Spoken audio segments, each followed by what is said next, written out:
All right, hi everyone. Thank you for coming to our event today about the Middle Eastern refugee crisis and the United States' role within that crisis. Before we go ahead and get started with introductions and our speakers, I'm going to invite John Epling up to chat a little bit about what his group is doing.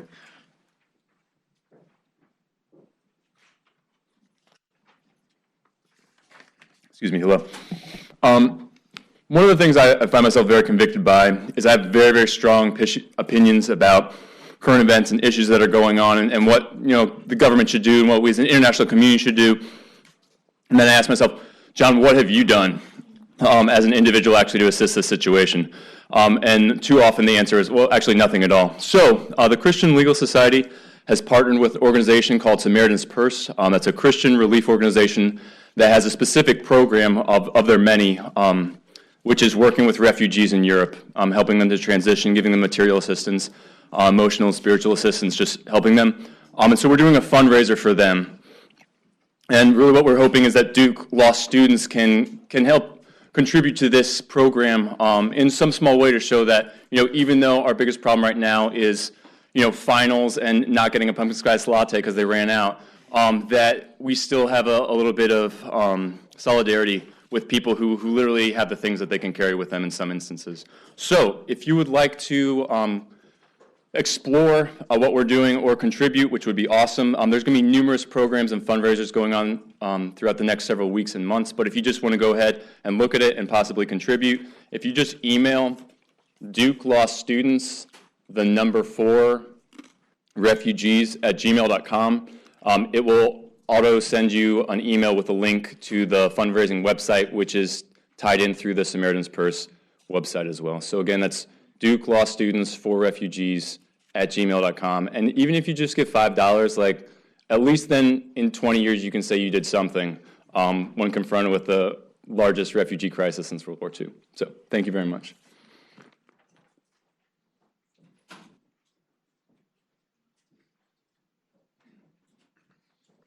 Thanks, John. And thanks again, everyone, for coming out today. So we have two speakers joining us today.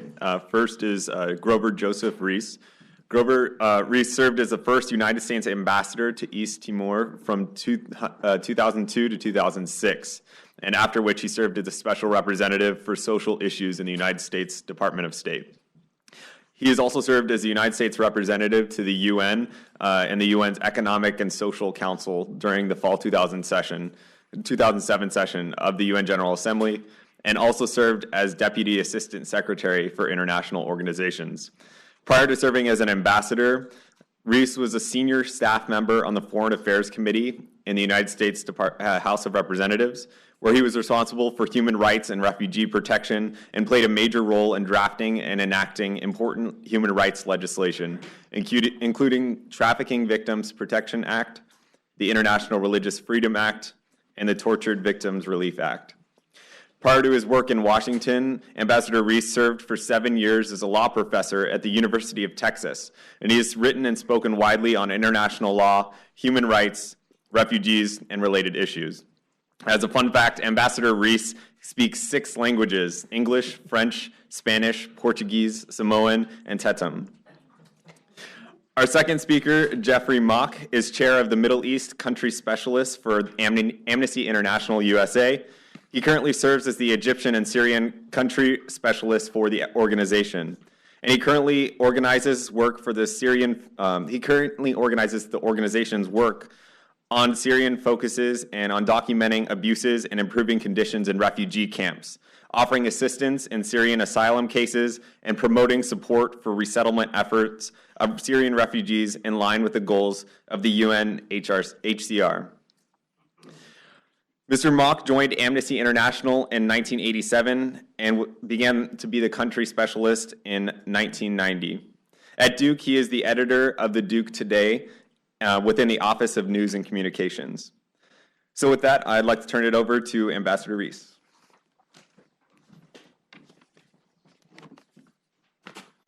Thank you so much, Sean. I want to do three things today. One, talk a little bit about refugee law and policy, and particularly about how refugee law and policy fit in with immigration law and policy. Second, to talk specifically about resettlement of refugees, which is only a part of refugee policy. And third, I want to talk about those principles in the context of the current crisis. You know, every lawyer I know, certainly every American lawyer, when they're confronted with a case, you're a lawyer, you get a case, one of the first decisions you have to make is, am I the right lawyer to represent this client in this case? Or do I have to bring somebody else on who's more of an expert in the area? And I find that every lawyer answers that question the same way in almost every case, that yes, it turns out that I am exactly the right lawyer to handle this case, with three important exceptions: tax law, immigration law, and Louisiana law. And as a Louisiana lawyer who has worked in the immigration area, that makes me happy.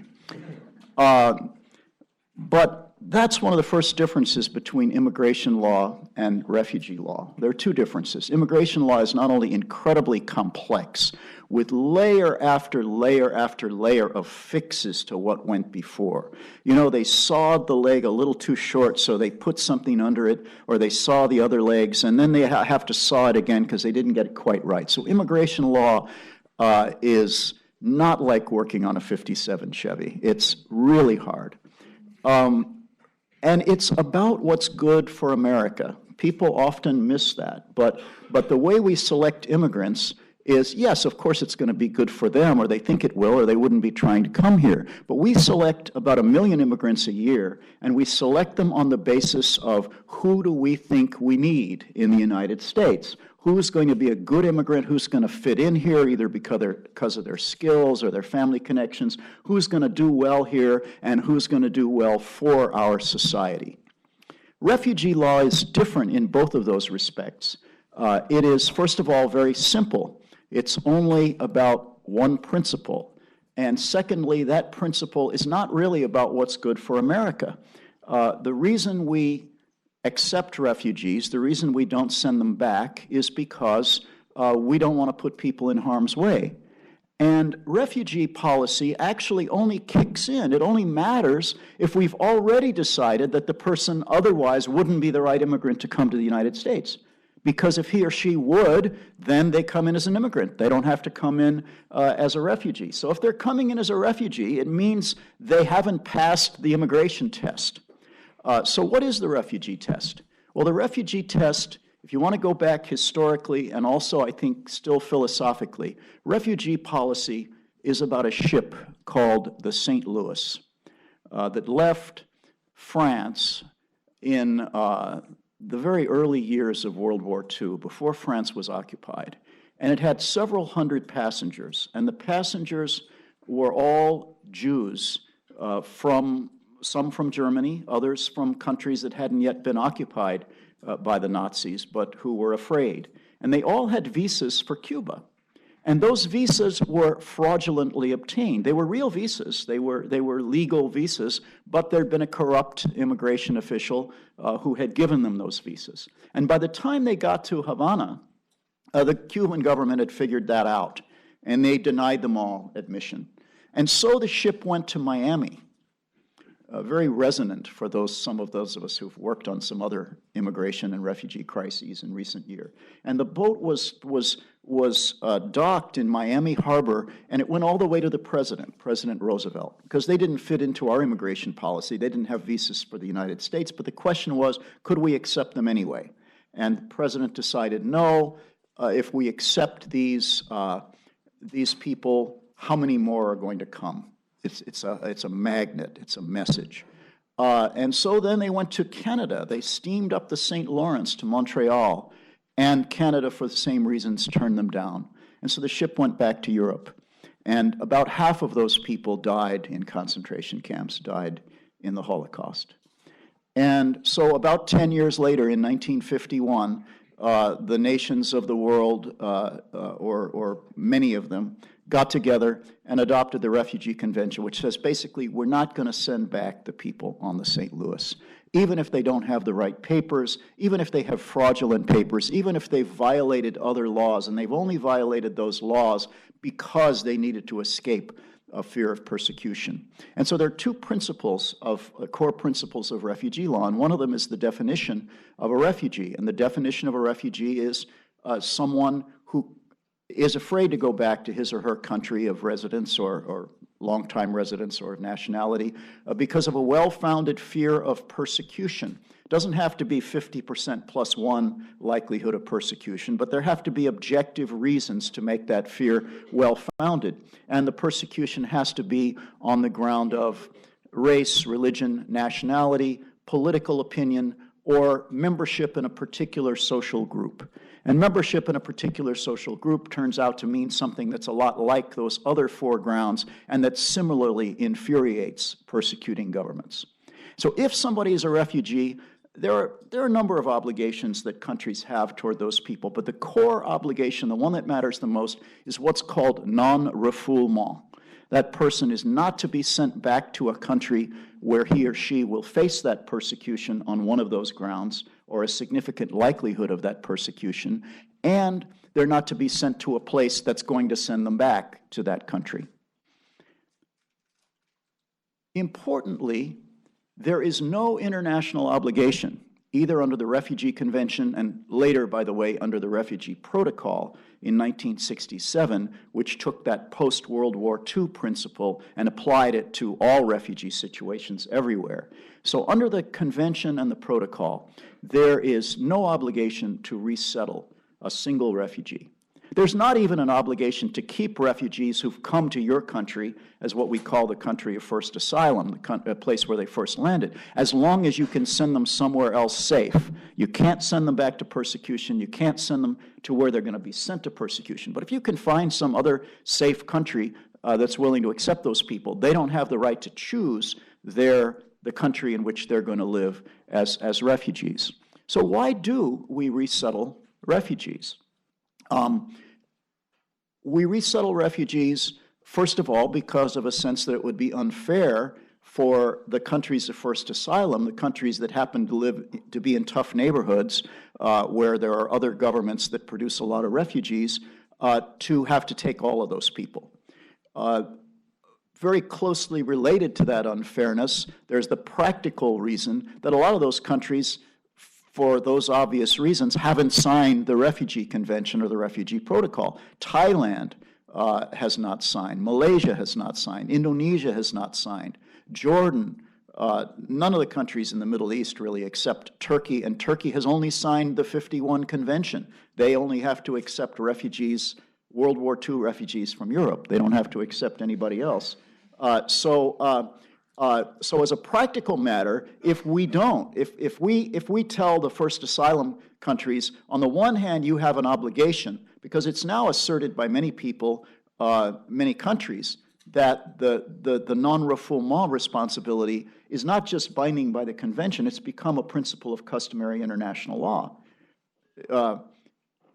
Not all of the non-signatories agree with that, but if we tell them, you have an obligation not to send these people back, but by the way, you're stuck with them. They're going to live in your country forever, that they're likely to be sent back to persecution. And so, partly as a pressure valve, the United Nations High Commissioner for Refugees does recommend typically anywhere from about 70,000 to 150,000 people a year out of 13 million, 13 to 18, depending what year it is, and 60 million people of interest.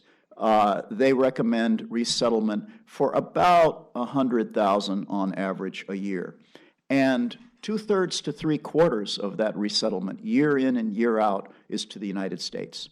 There are about 20 countries in the world, mostly European and American, mostly wealthy. Australia is another one. Mostly relatively wealthy, who accept significant numbers of refugees for resettlement. But the United States, it's never less than half, and it's often 3/4 or more. Now, given that we don't actually have an obligation to resettle refugees, and given that we're never going to be able to resettle all or even half of all the refugees in the world, how do we pick the ones who we resettle? Well, one principle is vulnerability in the place where they are. If you are a refugee from China and they think the government of the People's Republic of China thinks you have state secrets or thinks that you're going to blow the whistle on the family planning program or something like that, and I'm speaking from experience of particular cases, and you're in Bangkok, you're not necessarily safe in Bangkok. The Chinese government has an active security presence there, and there's a good chance that you won't be in Bangkok very much longer. And so interestingly, most of those really high-risk, vulnerable, need to get resettled right now refugees don't go to the United States. They typically go to countries who accept fewer refugees, but who have also fewer security procedures than we do. Because no matter how compelling your case is, it's going to take a few months to get you to the United States, whereas Sweden and the Netherlands can do it in a week. They can do it in a day if they have to. So in general, there are those highly vulnerable, right where they are people. There are other categories of people that we just think are important to get to a safe place because of how terrible the things were that happened to them. One category that the United States prioritizes is women at risk. And women at risk typically means women who have been raped as part of the persecution that happened to them. Not always, but that's often what it means. But we also select on ethnic grounds. In Somalia for a long time, I mean, you still have hundreds of thousands of Somali refugees in Kenya and other neighboring countries who have been living in, some of them were born in the camps and they're growing up in the camps, and they're not going to be able to go back to Somalia anytime soon. But we were all hopeful that things would get better in Somalia, so no resettlement was going on in Somalia. So we resettled one tribe of Somalis who were in the camp in Dadaab, Kenya, because everybody hated them. So it really didn't matter who was going to wind up in charge of Somalia. We knew those people weren't going to be safe.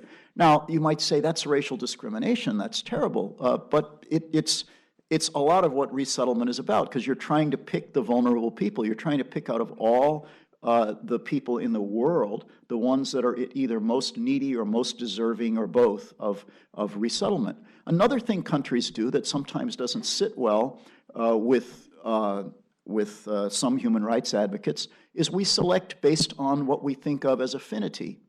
Back in the 90s when I worked for INS, and you did admirably, Sean, saying almost everything I put in my bio. I'm going to have to come up with a shorter one. But I was general counsel for the INS for a couple of years for my sins in the early 90s.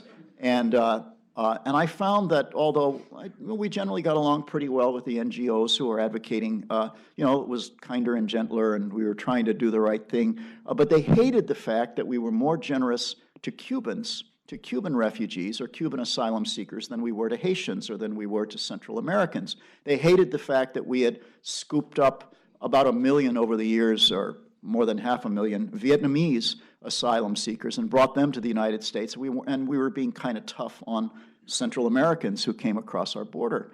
And basically there were a couple of answers to that. And one is that if you insist on equal protection in refugee law, you'll get it, and it'll be equal protection downwards. And that's what happened to the Cubans. As soon as the coast was clear, the career people in INS and state who'd never really liked the fact that we were being so nice to Cubans, as soon as the president wasn't making them, they got just as tough on the Cubans as they had been on the Haitians. It would have been better to have a coalition that said, it's great what you're doing for the Cubans, why don't we try to come as close to that as we can for the Haitians? But secondly, it's not illegitimate for countries to choose, whether you're choosing immigrants or even refugees, to resettle. Remember, we're not talking about non-refoulement. We're not talking about sending somebody back to persecution. We're talking about bringing them from a place where they're not in immediate danger to the United States. And we can never take all of them. We can never take most of them. I don't think there's anything wrong with picking the refugees partly on the basis that we think they'll do well here. We think there's already a community here that they'll be able to fit into, or based on our sense of moral responsibility for the foreign policy problems that got them in trouble in the first place. I mean, we didn't start, contrary to what a lot of people think, we didn't start the Vietnam War. The Soviet Union and North Vietnam started the Vietnam War. But we were deeply involved in it, and these people were in trouble because they were on our side or because we were on their side, because we shared their values, and or they shared our values. And in that situation, we did have an obligation to help, I believe. And we had a higher obligation than we did to some other group of people who were in just as much trouble, but not for any reason having to do with us. Now, how does that play out in the Syrian situation? As has been said, numerically, the worst crisis since World War II. More Syrians already than there were Vietnamese boat people in 15 or 20 years, way more than the Haitians. We didn't exactly cause the problem, but we and other nations who could have done more, arguably, contributed to it. But the fact is that on the needs basis, there are a lot of these people who are not going to be able to go back to Syria anytime soon. And they're not going to be able to stay in Turkey forever. They're not doing well in the places where they are. That's one of the reasons you see so many of them using self-help to go to Europe. There's a perception, and I think it's right, that the United States needs to exercise some leadership. And this is a much longer conversation, but basically our role in foreign policy is to try to be the good guys. And when you're trying to be the good guys, sometimes you have to fight with one hand tied behind your back, and sometimes you have to do things that you wouldn't otherwise do. The United States has given $4 billion in assistance, humanitarian assistance, about $2 billion of it to the United Nations and other international organizations, and the other $2 billion through local NGOs and so forth to try to deal with this crisis. But we've only agreed to accept so far 8,000 to 10,000. And I think clearly we need to do better than that. Now, numerically, can we afford it? We already have 1 million people coming in a year. We have 70,000 people from other places already coming. Can we afford to raise it not just to 80,000, but to 100,000, to 150,000? The answer to that is yes. 1980 to 1984, we took anywhere between 100 and 200,000 people every single year. Mostly was Vietnamese, half of them were Vietnamese or ex-Soviet refugees. When those died out, instead of looking around for other refugees who needed and deserved resettlement, the State Department and INS were allowed to just lower that number back to about half of what it had been. And so it's been 70 to 75,000 now for almost 20 years. But it doesn't need to be. Senator Sam Brownback, a conservative Republican, now Governor Sam Brownback, but he was a senator. He was chairman of the Immigration Subcommittee one year, and the State Department came with the numbers. And he said, why 70,000? And they said, well, that's how many we think the United States can absorb. And he said, we can take 70,000 in Kansas alone. So maybe not Kansas alone. The lady from the State Department, bless her heart, told the senator he didn't know what he was talking about. But we could take 150,000. We could take 150,000. The second question is, can we take 70 or 80,000 a year of these people? And these people means, if you read the internet, do we really want to take 4 million terrorists into the United States? Well, I'm used to answering dumb arguments from anti-immigration people, but, just because an argument is phrased dumbly doesn't mean it doesn't have a sensible point behind it. I've gone over my time. I'm sorry. I'll finish in a minute or two. I don't think it's illegitimate to worry about the fact that no matter how carefully we screen, and we do screen carefully, that there might be, if we accept 100,000 people from that region, that there might be 1,000 of them or 100 of them who are open to the idea that there should be jihad in the United States and that they should do it. And that means we need to be very careful about how we pick. Now, by the way, a lot of the people who are there are ethnic minorities or they're religious minorities who don't present those particular security problems. We have resettled 0 Yazidis Now, there are probably only 20,000 Yazidis who are refugees in Syria or internally displaced persons, but I'd like to go take those 20,000 tomorrow, given what's happened to the Yazidis. There are about 20,000 Syrian Christians who are probably in need of resettlement. They're not in the camps, by the way, so they're never even going to get into the queue because they're scared to be in the camps because of things that have happened to them. There are 15% of the people who are in the camps are Kurds. The Kurds have historically been on what we regard as the right side of history in those conflicts in that region. So we can take those people, but we shouldn't only take those people. I'm not proposing a binary religious test. And we do have to remember that what is being said about Muslim refugees today and Muslim immigrants was also said about Catholics 100 years ago. Samuel Morse, the inventor and artist, famously said that these people are priest-controlled machines who cannot possibly participate in the government of a republic. And that as a scientific principle, you cannot pour mud into clear water and expect it not to change. So we do have to remember that. And I want to just one other point on the security procedures, and then I'll finish. In 2001, 2002, a few months after September 11th, we'd resettled no refugees. We simply stopped our refugee program. And I had a visit. I was working on human rights and refugees in the Congress, and I had a visit from a number of NGOs who worked on refugees, and I knew what they were going to ask me. So I called the State Department, and I got their side of the story, and I agreed with it. And so I told this group, I said, we are going to restart the refugee program. We're going to restart it soon. We're going to get back up to the 70,000. I hope we get it higher. But we have to be careful. We have to revise our procedures. We got to put them in place. And one of the guys got up and said, hey, look, I totally agree with you. We need to be safe. But I want to point out to you that during the 10 months or whatever, that we have accepted 0 refugees, we've accepted several hundred people to go to flight school. So when we're doing the security procedures, remember we let in lots of immigrants from this region. We let in lots of people with tourist visas. We don't need to be any tougher on refugees than we are on those other people. So thank you.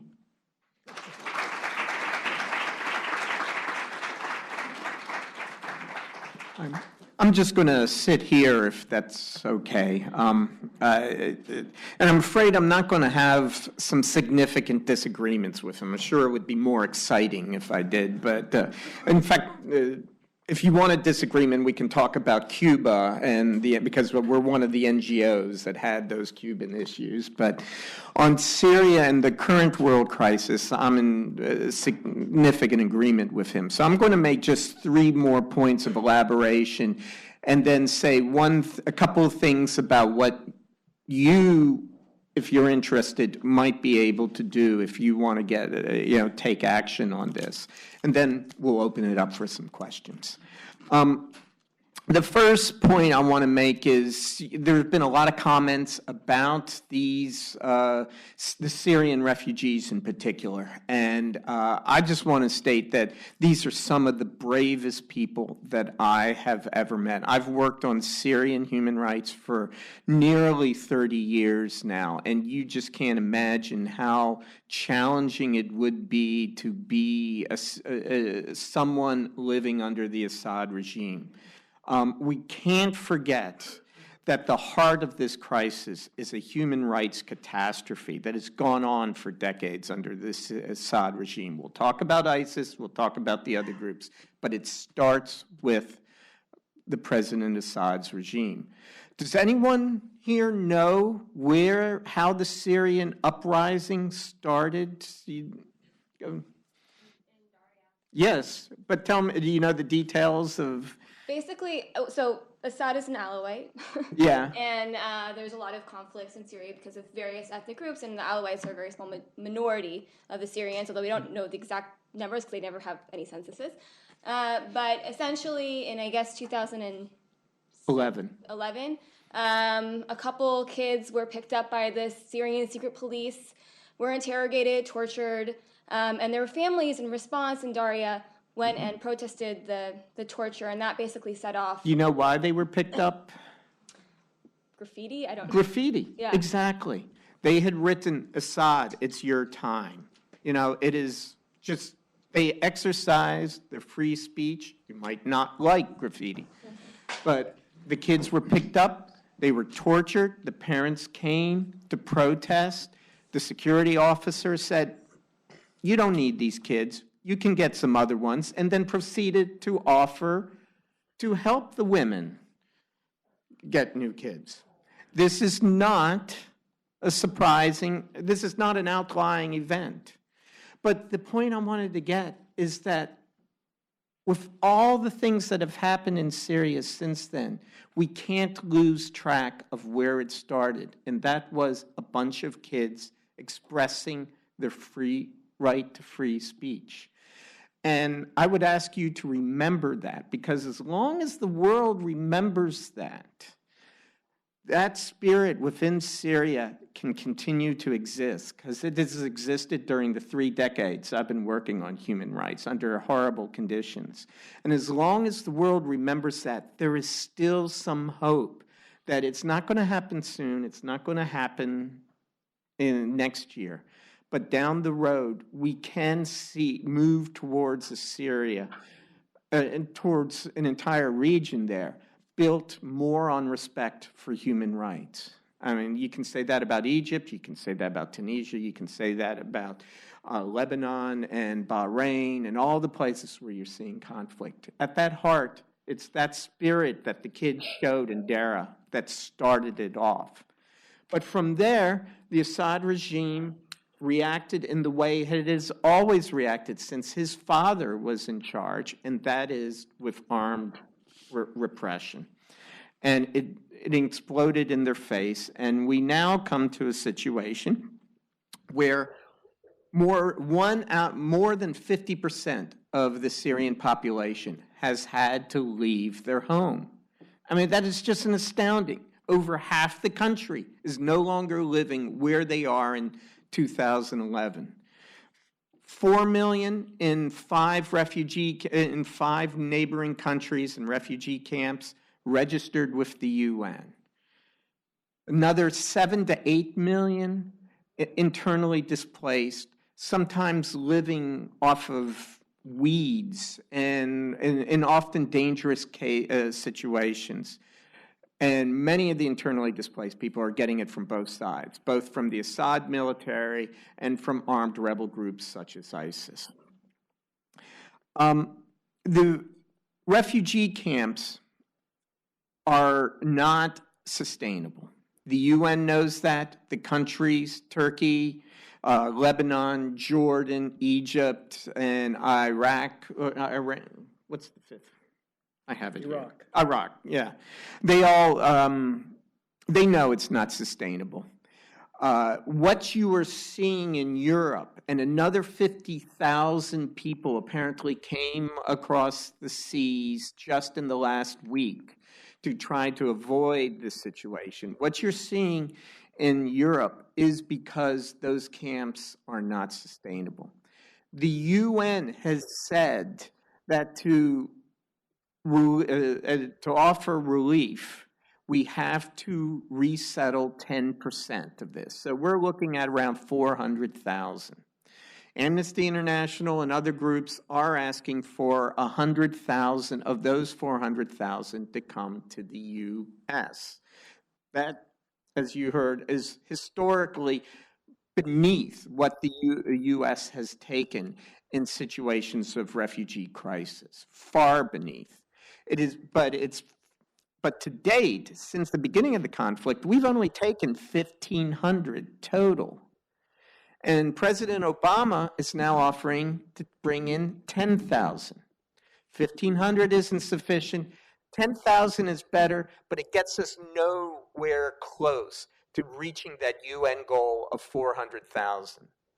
And we can go into the legal reasons why the U.S. should do it. We can go into the humanitarian reasons why the U.S. should do it. But one point I also want to make is that if you think the situation in Syria is bad, just imagine what it's going to look like in Jordan and in Lebanon and in Turkey if these refugee camps, if the instability within Syria flows over into those refugee camps. The U.S., this would be a disaster for the region, but a disaster for us as well, both in terms of human rights, but for politics. The U.S. has to step forward and show leadership and make sure that the situation gets contained. Now, Amnesty International is an international organization, and we are not asking the U.S. to act on this alone. Yes, I mean, one of the questions I'm just trying to preempt is that we are asking the same thing of other countries, including the Gulf states, who have also taken zero and whose wealth is significant. And who has, as he talks, a certain affinity. You know, there can be a lot of the Syrians could easily move there. Although I will say we do also have human rights concerns about migrants and refugees in some of the Gulf state countries. But they need to step forward as well. But that should not be an excuse for the U.S. not to do anything. We need to step up our game and show greater leadership on that. Finally, the last point I want to make is, and there is some confusion. Some of this confusion is deliberate. Some of this confusion is coming out of statements from presidential candidates who don't know the difference. But when we're talking about resettlement, it's a different process than what we are seeing in Europe now. When you had the tens of thousands of people coming into Europe, coming into Greece, spreading out into Germany, and you had candidates saying, we don't want this to happen to the U.S. Well, it's not. Resettlement is an entirely different process. What you're seeing in Europe is actually people coming to those countries at great risk, and people are dying every week to do it, which tells you how desperate they are. But they're then asking for asylum. Resettlement is a process by which you register with the United Nations, get vetted, you then get vetted by the host country. It takes 2 years on average for the whole process. We actually think the U.S. can take some steps, needs to take some steps to make that go quicker. But resettlement will come not from those people coming into Europe, but from the people identified, the 400,000 people identified by the UN as being eligible for resettlement. And as the ambassador mentioned, priority is given to the most vulnerable refugees, and that's including torture survivors, people with serious medical conditions, children and teenagers on their own, and women and children at risk.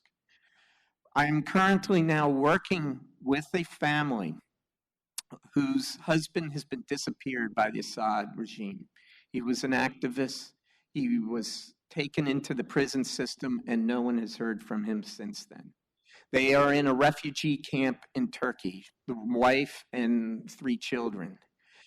2 of his colleagues, 2 of his activist colleagues were also in the camps and were murdered by ISIS in just this past month in the refugee camps. They are terrified, obviously. This family is terrified. This is why I want to come back to the original point of just how brave these people are.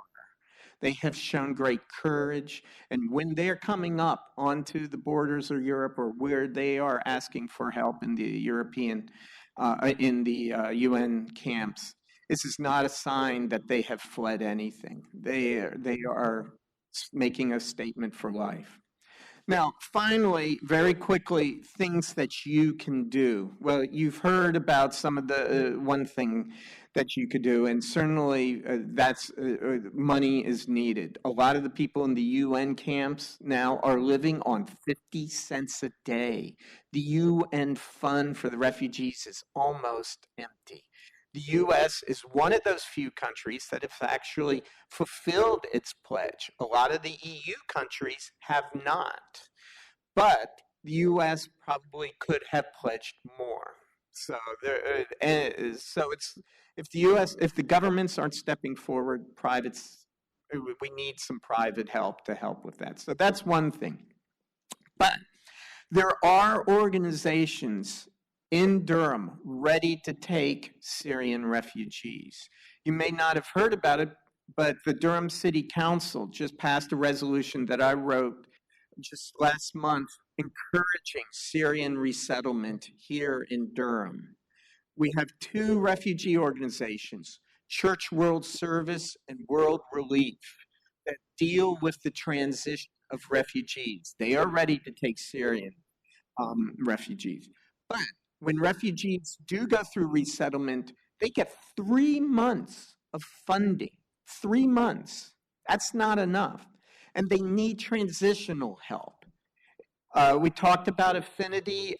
Actually, we have a lot of Iraqi refugees that have come here to the Triangle area. Some of them have left to go to other parts of the U.S. where there is a stronger Iraqi component. But one of the things y'all could do is work with these organizations, and there are actually campus groups that are making close ties with World Relief to help these refugees, when they do come, help them in their transition. Some of them will actually need legal help. Although when you come as a refugee, you do have some legal rights and you can start working. But some of them may need legal help. But some of them just need help with life and the transition. So and finally, the third thing is you need to speak up. You need to let your congressional leaders, you need to let President Obama know that not enough has happened. Because right now, the standard narrative is, as the ambassador said, that we're letting ISIS in. This is a Trojan horse that we're letting ISIS in. And I have packets of refugee tales, stories that just disproves that time and time and time again. So, but if people don't speak up, that narrative will not be challenged. So, how do you want to do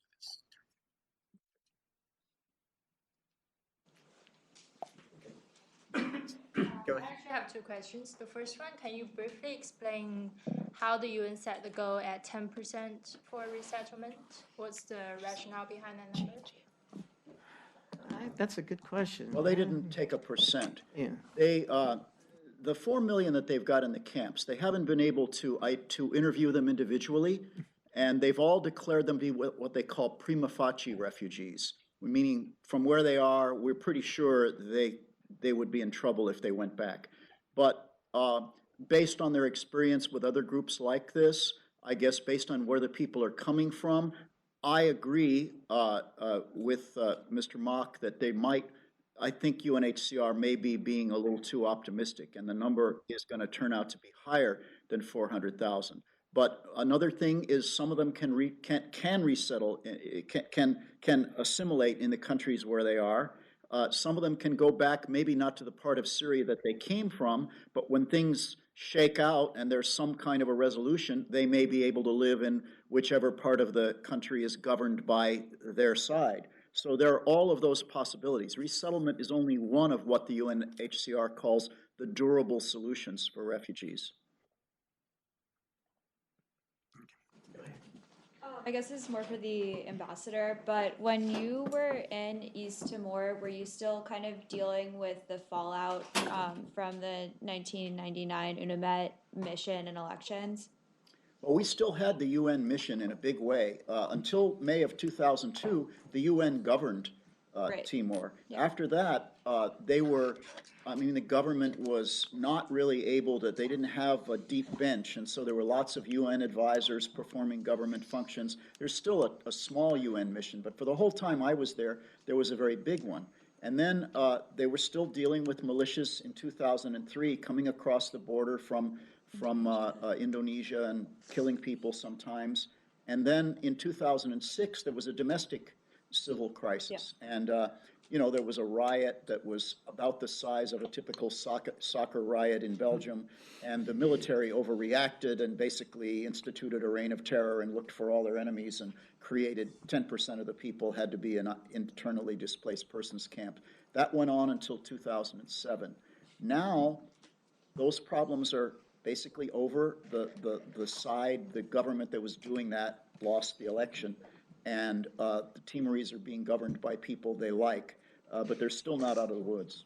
So was the I guess, because I think it was, some estimates had it as high as like 400,000 people were displaced kind of following the violence from the referendum in 1999. Like, were you still dealing with the displacement of those refugees, or had that kind of been By the settled time I got there, much of that displacement was forced migration. Yeah. The militias who had dominated certain villages would just make everybody in the village get in a boat and go to West Timor, to Indonesia.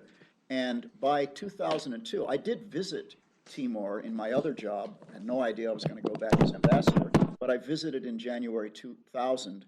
And at that time, there were hundreds of thousands, or at least 800,000 people in these camps in West Timor, most of whom didn't want to be there. By 2002, that was sorted out, and the people who didn't want to be there had been allowed to go back.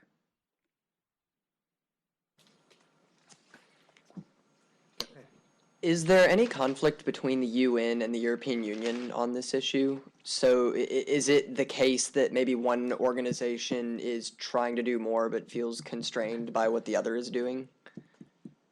I would say realize there's a that's not the best conflict way to within phrase the that. EU. Okay. I have, and this is, I'm not an EU expert, but just reading it closely, it seems like the EU hasn't really figured out, it has not achieved a consensus. So, yeah, once they get a consensus, we could see if there is a conflict with the UN. The UN would like the EU to give more to the relief efforts, but of course the EU's answer is we're trying to help out at home. So far, I haven't heard any UN criticism of government policies, except that, for instance, the president of Hungary said, well, we'll only accept Christian refugees, and there was a lot of blowback on that. Are they even allowed to do that as part of, I mean, can you say we'll only take Christian? Yeah, because there's no obligation to resettle. Okay. So unless you want to argue that it violates the International Convention on Civil and Political Rights, Right. Yeah. but these are not people who are currently your responsibility. I mean, look, there are, as I say, we'll take Bhutanese Buddhists, but maybe not Bhutanese Hindus. I mean, it happens a lot. Mm-hmm. Clearly, there's a lot, thank you all for being here today, but clearly there's a lot of discussion about how to mitigate the issue right now that's kind of exploded in our faces. But how do you see this going forward actually affecting the international dialogue on the classification of refugees and on the resettlement, the refoulement procedures? So I'm thinking in particular of, dialogue about internally displaced people, how we want to deal with them, whether or not we want to also take a look at new classes of people that we want to become refugees according to international law. Do you see this crisis actually hampering any, future discussion of what a refugee is, or do you see it actually extending refugee status to additional population groups? You go. Well, obviously, I've got to. obviously, the bigger the crisis, the less favorable is going to be the political climate for saying, well, shouldn't we also take not only the 13 to 18 million recognized refugees, but the other 40 million people of concern, which includes people who fled from natural disasters, which includes internally displaced people. The United States government, helps out on when there's a serious IDP problem. We don't discriminate. We don't say because you're still in your country, we're not going to treat you like a refugee. Even on resettlement, we have the only country in the world, we have an in-country refugee process where you could never be recognized by the UNHCR, but if you're like a refugee in every respect except that you haven't fled, we will consider you and if you're in imminent danger, we'll consider you for resettlement directly to the United States. Now, that tends to be for political activists. It tends not to be for people who've, responded to big problems. When I was at INS, I used to say that you could get a pretty good shake from our asylum system as long as you weren't the alien of the month. That is, as long as they didn't think there were hundreds of thousands of others just like you who had similar claims. And the problem is that if you try to limit refugee policy that way, you flunk the St. Louis test. Because no question, there were a lot of people in the same trouble as the people on the St. Louis. So I don't think we're going to change the international definition of refugees, but I do think that the countries that are willing to help refugees are also willing to help those other people. Those are big questions, and they need. I will just say I haven't thought much about it, but we're part of a refugee coalition. People have thought about this. Their general answer to me has been, short term, all the big questions are getting pushed down the road. But just like the convention came in 1951 after World War II, probably this crisis is so big that it will take some sort of reassessment down the road. But well, unfortunately, one of the reassessments is that the UNHCR everywhere but the Middle East is reducing resettlement. They've basically, if you read their document this year, it says we are discontinuing large-scale resettlement from Thailand and Malaysia, which were two of the top 5 resettlement countries. And those people are in trouble too. We got 100,000 Rohingyas who a respected human rights group, Yale Law Clinic, has just said the Burmese government is committing genocide against. And those 100,000 people need a place to go. So I would plead, let's not forget those other people too.